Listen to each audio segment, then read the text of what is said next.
Hello, I'm Lesley Logan. Today we're going to go over the rollover on the mat, including tips for modifications and so much more.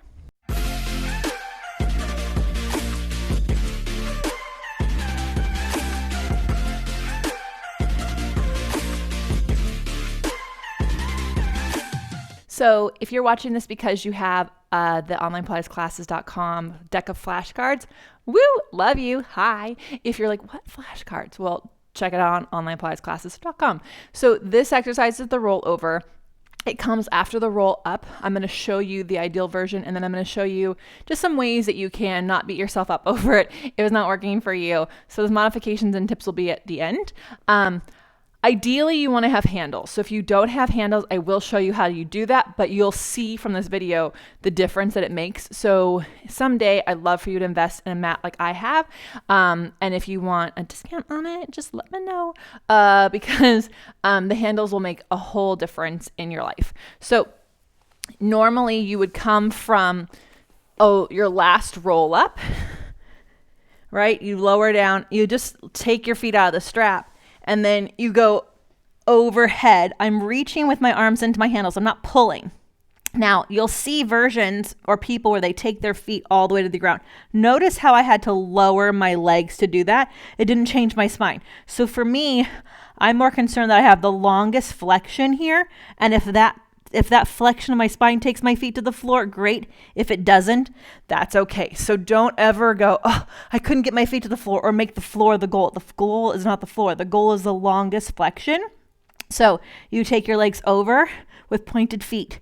You open your legs with flex feet. That gets a deeper stretch. You point the feet, you roll down, you circle them together, you go right into the next one.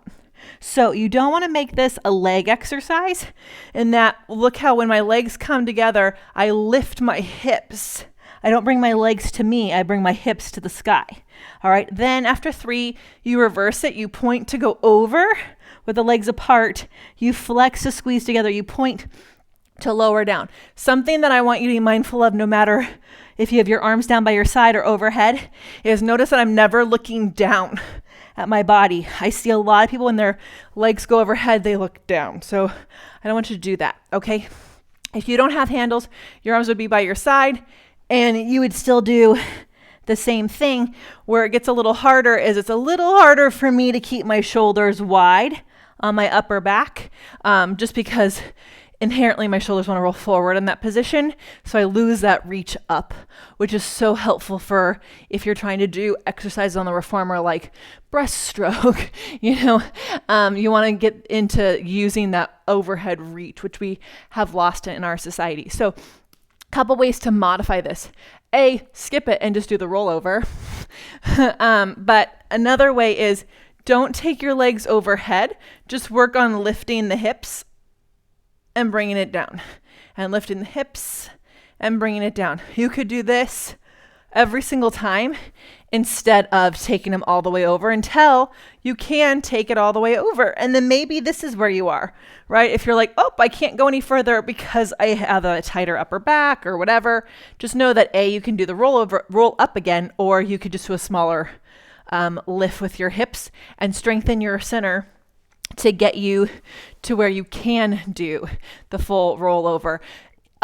For me, when I'm teaching people, even though the rollover is the 3rd exercise in the order, it's actually not the first overhead exercise I teach people. I actually like to teach them jackknife because it's and not even the full jackknife, just like the variation of jackknife where your legs just go overhead and then you roll back down, because that to me is going to actually help them. The rollover has a lot of choreography, as we just saw, and it can be really easy to get caught up in the choreography and not stay in your center and stay in your upper back reach. This is, what you learn about your upper body and how you stand on it, just like you would stand on your feet, is so key to having the keys to the kingdom of every overhead exercise. So I highly recommend, if you're new, that you check out jackknife, and you can skip the part where you go up and just go over. Let me just show you so you can see that, because it is the basic version, right? You would just go here and then come back down. And then again, lift your hips and go here and come back down. And that would be really, really great. A sign that you can actually do an overhead exercise is that when you roll like a ball, you can balance for 2 seconds. I'll talk about that in that tutorial. But for now, enjoy your rollover and make sure you check out onlinepilatesclasses.com and join our classes so you can do life better.